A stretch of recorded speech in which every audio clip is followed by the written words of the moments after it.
Boa tarde, gente. Boa tarde, bom dia, boa noite. Essa é a segunda aula do curso de leitura filosófica em que eu vou ler a história da sexualidade do Michel Foucault até onde for possível, até onde aguentarem. Nessa aula, eu gostaria de corrigir alguns erros que eu cometi na aula anterior em relação à gravação. O primeiro deles, a imagem ela ficou muito pequena, sobre as obras que eu estava mostrando. Então, como o objetivo aqui é ensinar a ler ou mostrar mecanismos de leitura e mostrar como a gente faz a pesquisa, busca a bibliografia e tal, e aí, se vocês quiserem, eu faço uma aula só mostrando como é que eu monto as minhas bibliografias, eu acabo fazendo isso mais manualmente, mas você tem ferramentas que colocam e conseguem arrumar a bibliografia, tem gente que usa a IA, eu ainda faço de um modo bastante primitivo e posso mostrar para vocês como eu faço. Eu tinha mostrado, então, algumas obras e como a gente manuseia essas obras. Eu mostrei a história da sexualidade em francês. Aqui está a capa da obra. Eu disse que também você tem algumas informações na parte de trás da obra. E aqui você tem informações de citação. Geralmente, quando você vai citar em língua estrangeira, tem uma especificação. Algumas obras de alguns filósofos e autores, como você tem um condensado de obras, um compilado de obras desses autores, você tem uma citação específica desses autores, que é o caso do Nietzsche, né? Você tem um compilado de obras, então você vai ter que citar o tomo, qual é o texto desse tomo. Aqui é um desses compilados, o de bolso, então você tem que citar que é o de bolso desta coleção. E é em alemão, né? Então são as obras originais do Nietzsche. Tem problema também nessas edições, mas é só para entender que cada filósofo que você vai estudar tem uma especificidade. Daí, por exemplo, para não citar só obras em outras línguas, em português, eu tinha mostrado então essa edição da Graal, da História da Sexualidade. Tem uma coisa muito interessante, por quê? Eu tinha mostrado, né? Você começa a ter os dados bibliográficos aqui, né? Nessa primeira capa, né? Teoricamente, e nessa contracapa, então, você tem os dados de bibliografia, ano de publicação, tradução, onde foi publicado, qual é a editora, qual é a edição. No caso da Grau, você também tem essa informação aqui, ó. O PDF que a gente vai ler, eu também tinha falado, vai ser dessa 13ª edição, que eu já li também, tá aqui, já li. E aí, por exemplo, em português, você vai ter obras como as da UBU, que você tem alguns dados, né, de introdução, notas, traduções aqui no começo do livro, mas os principais dados bibliográficos, eles ficam na parte de trás da obra, né? E daí aqui é sobre a arte, né, já que é o Leonilson, eles usam as artes do Leonilson.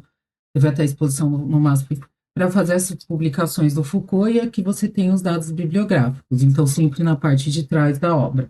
E daí você tem outras obras, aí não é do Foucault, no caso, é uma edição que eu tenho, gosto muito, porque é uma edição econômica muito boa. Façam mais, Boitempo, por favor, voltem a fazer essas edições do manifesto, aqui, do manifesto do Partido Comunista, mas ele tem, por exemplo, outro texto, que são as teses de abril do Lenin. Daí você tem que ver como é que você vai citar duas obras em um. E os dados bibliográficos aqui, ó, segue a risca que me parece ser a mais padrão no Brasil, de você colocar os dados bibliográficos aqui no início do texto e na contracapa. Antes de começar a aula em si, eu gostaria de fazer algumas observações. Eu vou fazer uma aula completa, longa, e esta aula vai para o YouTube, porque no YouTube é mais fácil de você conseguir parar o vídeo, assistir com calma e gravar. No TikTok, eu vou cortar as aulas em pedacinhos, vou colocando. Então, primeira parte da aula 2, segunda parte da aula 2, terceira parte.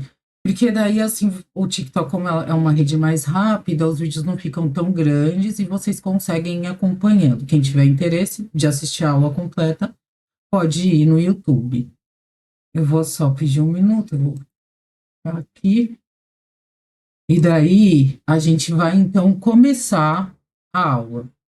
Eu tinha mostrado o PDF da história da sexualidade, tinha feito uma análise do título e do sumário, e hoje eu vou fazer uma breve recapitulação disso. E por quê? Perdão. Porque na última aula o PDF ele deu problema. E, como eu falei, esses erros vão acontecer, novos erros vão surgir e não tem nenhum problema em relação a isso. Eu estou tentando aprender novos mecanismos e quando eu aprender, outros mecanismos vão falhar e não tem nenhum problema com isso. Hoje, o que eu queria, então, era voltar e recapitular alguma coisa e conseguir chegar aqui na análise. Portanto, o que será diferente da primeira aula nesta segunda aula? Nós vamos voltar à análise do título, agora com o PDF funcionando melhor. Nós vamos refazer a análise do sumário, mas mostrando outros mecanismos, e nós vamos entrar na análise do primeiro capítulo, do título do primeiro capítulo, e deste primeiro parágrafo aqui. Só pedir para anotar. Então, esse primeiro parágrafo, parágrafo 1. E daí, depois que a gente terminar a análise desse primeiro parágrafo, eu gostaria de fazer com vocês deixa eu só fechar aqui, um breve exercício do que é fazer, então, do que é um modelo de fichamento. Né, Simone, o professor, geralmente, ele me pede fichamento, eu não consigo entender o que eu tenho que fazer. Antes da gente recorrer a ferramentas que façam o fichamento para a gente precisa entender o que é fazer um fichamento, né? E por quê? Porque o exercício de fazer o fichamento é o que vai nos dar as ferramentas de entendimento do texto. Então, eu gostaria que vocês não pensassem, eu não sou professora, não conheço a maior parte das pessoas ou da pessoa que vai assistir esse vídeo. Isso daqui não é uma avaliação para saber se você está fazendo o fichamento corretamente ou não. Qual é a função do fichamento? Me ensinar e fazer com que eu faça o exercício de leitura do texto, que eu consiga utilizar mecanismos que extraiam o máximo de informação do texto. Então, por exemplo, quando eu peço para que uma IA faça o fichamento, eu não fiz o exercício. O resumo do texto, gente, a gente já tinha antes da IA, né? Então, eu sou uma pessoa mais velha, possivelmente do que várias pessoas que estão assistindo esse vídeo, a gente jogava já resumo na internet e conseguia achar material no Google. A IA compila isso, pega esse compilado e faz um resumo desse compilado. Ou era famoso se perguntar se tinha filme do texto, né? Dos livros que a gente tinha que ler na escola. É claro que no corrido ali da faculdade, tem muita coisa para entregar e tal, às vezes a gente não faz esse exercício, não consegue fazer bem esse exercício em todas as matérias. Mas quando vocês puderem fazer, e quanto mais vocês fizerem, mais rápida a leitura vai ser. E não por uma leitura dinâmica, mas é porque eu já sei utilizar os mecanismos, certo? Então vamos começar a aula em si, parar de embolar. Espero que o PDF não dê problema. Eu tinha dito, então, quando a gente começa a analisar uma obra, e aí eu vou fazer o recorte da instituição que eu estudei na graduação, e que, portanto, eu fiz IC, e faço pesquisa, e fiz curso de prática de leitura, escrita, que é o PLEA, que é a Universidade de São Paulo, a Faculdade de Filosofia, Letras e Ciências Humanas, que é a FIFELESH, e meu curso especificamente, porque nem todos os cursos têm os mesmos métodos avaliativos na FEFELESH, eles são diferentes. No meu curso, a filosofia, ainda que o PLEA se estenda para outras áreas, eu não vou entrar nisso mais, mas no meu curso, né, de filosofia, a gente tem alguns métodos de leitura. Qual é o principal método estrutural? Então, muitas vezes eu vou recorrer ao método estrutural, mas não só ele.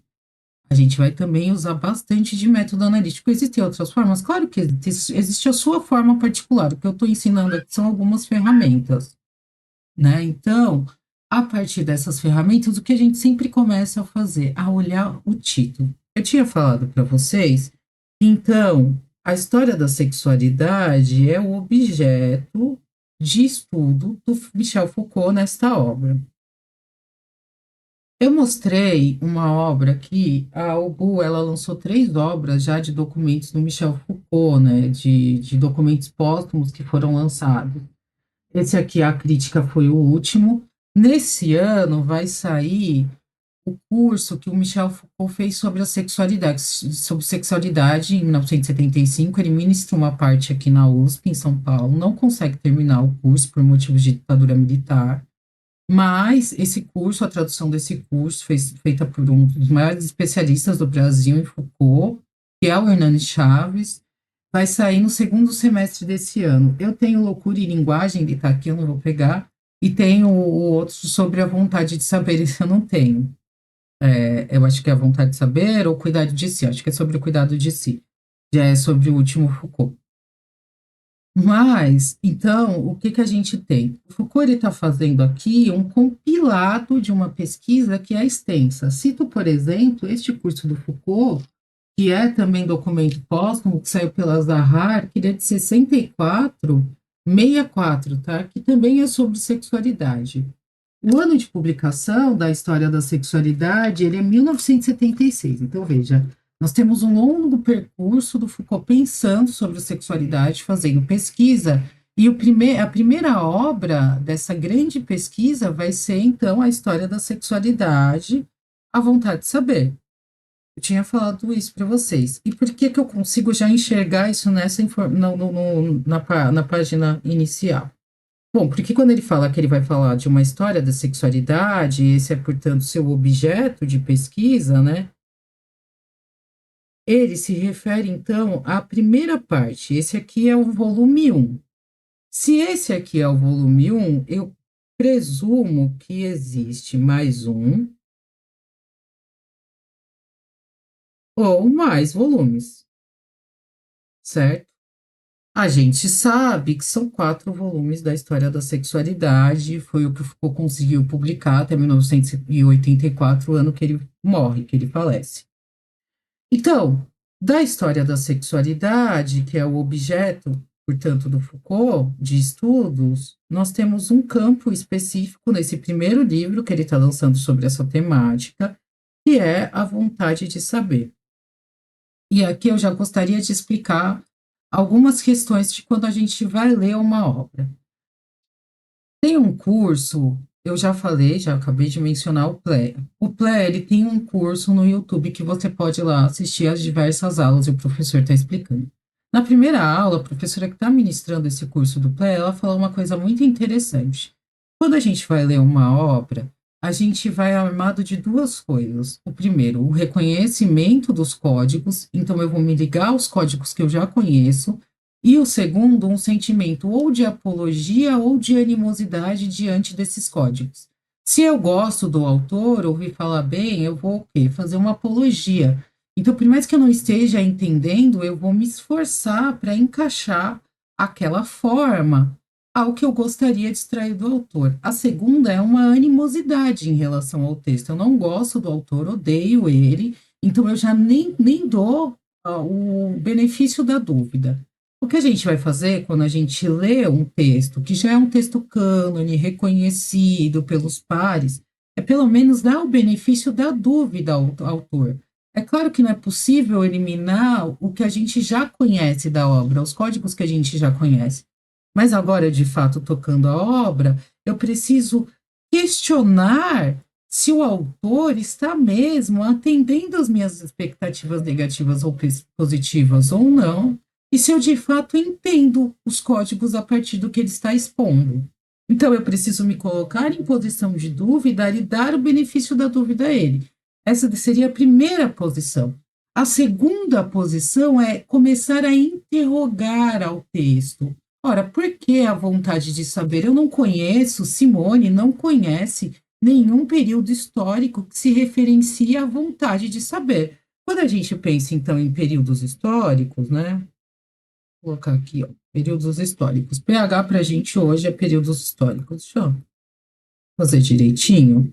Então, quando a gente pensa, por exemplo, em períodos históricos, você vai ter o quê? Antiguidade, você vai ter a Idade Média, daí você tem baixa Idade Média, né?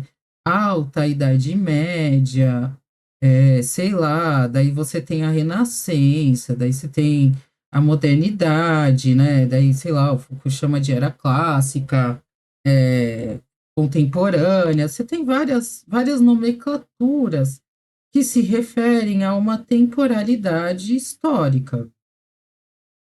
E geralmente essas temporalidades históricas, elas vão ser chamadas, elas vão ser marcadas por monumentos, né? Aqueles momentos que marcam a história. Então você tem grandes guerras, você tem grandes acordos, disputas, rupturas, né? Então você vai pensar no período de reforma, contra-reforma, mas vontade de saber é uma nomenclatura histórica que me parece estranha. Por quê? Porque a vontade de saber, ela parece predispor uma ação e não um período. E aí eu já tenho um problema aqui. A história da sexualidade, eu preciso entender de o que é a sexualidade também. Por quê? Sexualidade se refere a qual período histórico, já que a vontade de saber, eu não sei o que é, não reconheço, não faz parte dos meus códigos o que é a vontade de saber enquanto benefício, perdão, enquanto monumento histórico, enquanto representação histórica marcante, período determinado.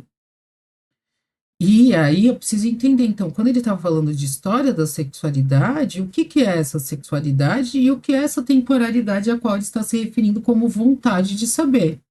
Veja, eu não estou fazendo nenhum tipo de julgamento do texto. Eu não estou dizendo, a história da sexualidade não existe, isso é uma grande invenção, é uma boa. O que é a vontade de saber é uma mentira. Não, estou dando o benefício da dúvida ao autor, mas eu estou fazendo perguntas para ele. Perfeito? E aí, a gente tinha dado, então, uma olhada no sumário, e eu quero retomar isso. O que que a gente tinha visto na outra aula?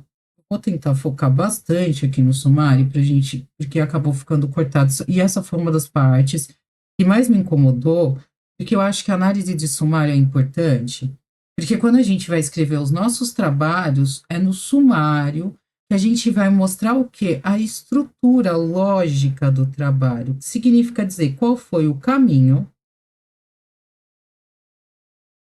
que eu percorri para concluir determinada coisa.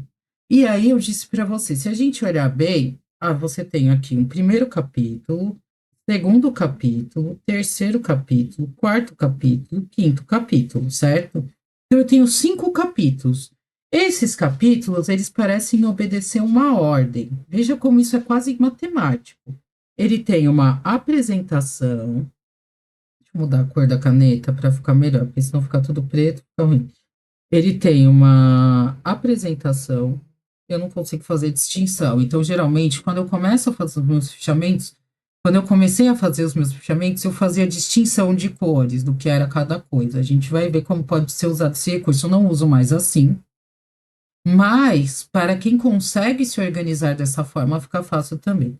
Então, a gente tem primeiro uma apresentação da temática, daí a gente tem o desenvolvimento de uma hipótese aqui, e necessariamente aqui no Michel Foucault, quando ele está tratando desta temática, e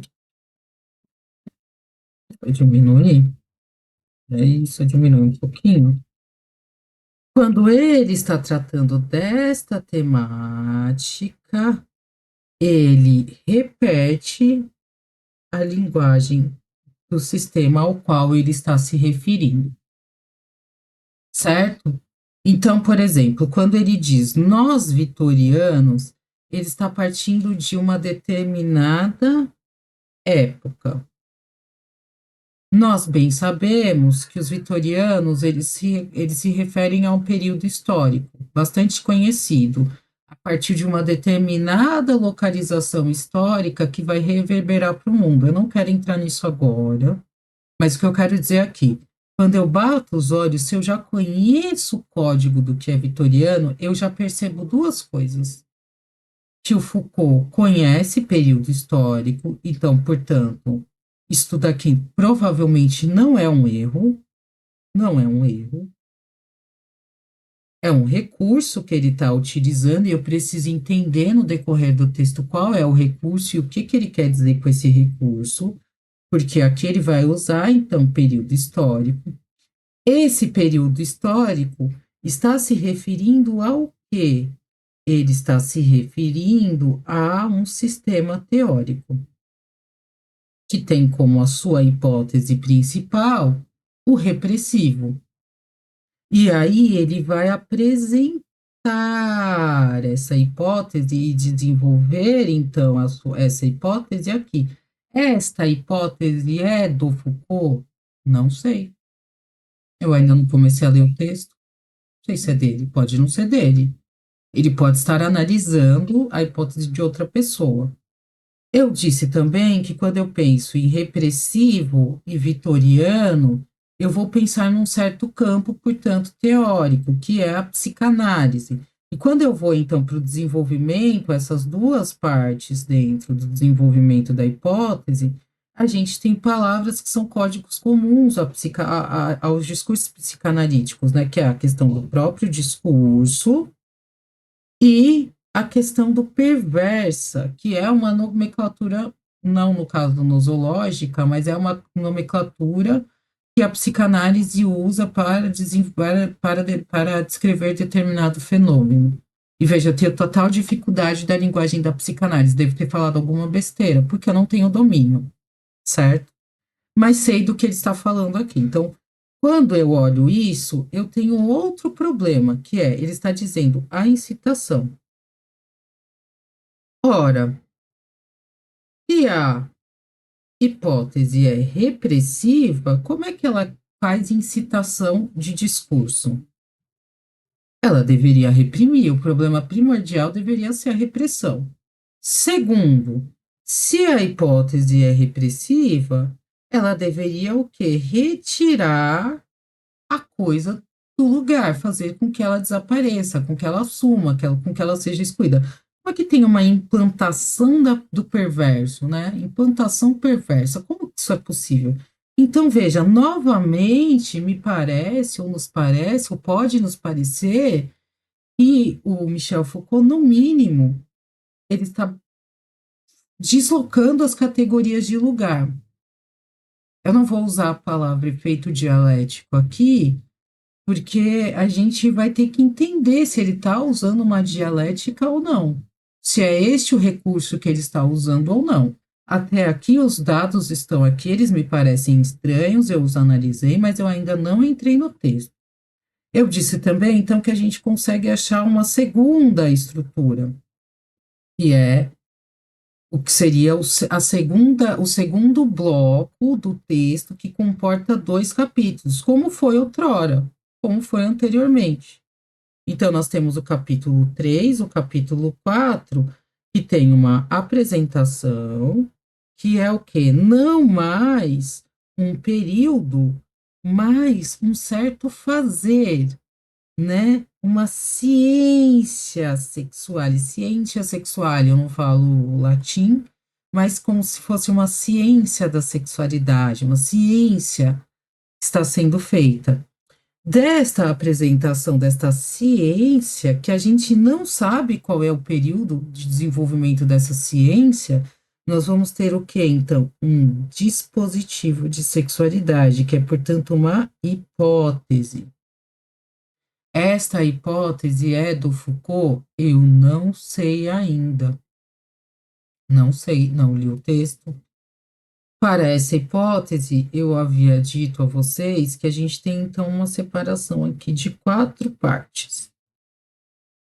O que está em jogo, portanto, o que está sendo estudado, então você vai ter uma definição, possivelmente, do que é a sexualidade, certo? O que está em jogo, qual é o objeto em jogo, qual é o método que eu utilizo para analisar esse objeto, qual é o campo de domínio desse objeto, que é a sexualidade, e qual é a temporalidade, qual é a periodização dessa sexualidade, desse dispositivo de sexualidade que está sendo tratado na hipótese.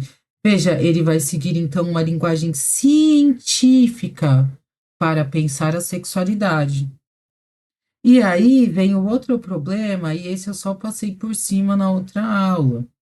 Seria então, nós teríamos aqui na quinta parte uma espécie de conclusão. E qual que é o problema dessa conclusão? Se aqui eu tinha uma linguagem mais psicanalítica, só colocar assim para não dar problema.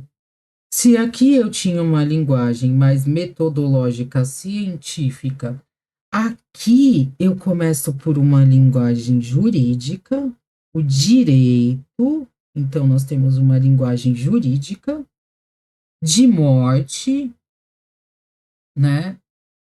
Só colocar o carregador aqui.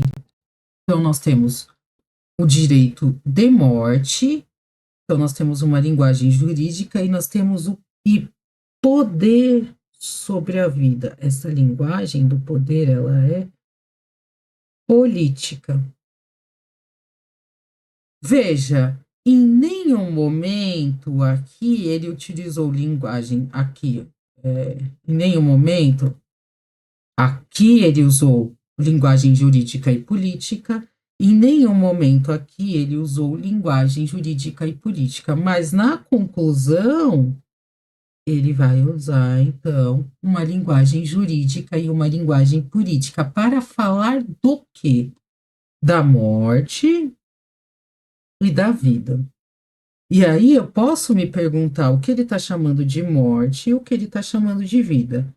E eu tenho dois campos possíveis aqui, além do campo jurídico e do campo político. Eu tenho um campo biológico para a morte, um campo biológico para a vida, ou um campo existencial, já que o sujeito é um filósofo. E aqui também um campo existencial. Então, este campo biológico e esse campo existencial, por mais que ele possa estar subentendido aqui e aqui, ele não está claro, não é explícito. Então, eu tenho uma outra questão como filósofo. Quando eu olho a conclusão, eu tenho uma dificuldade de relação com as partes. Portanto, eu preciso esclarecer isso aonde? Aonde eu esclareço esse problema? Lendo o texto.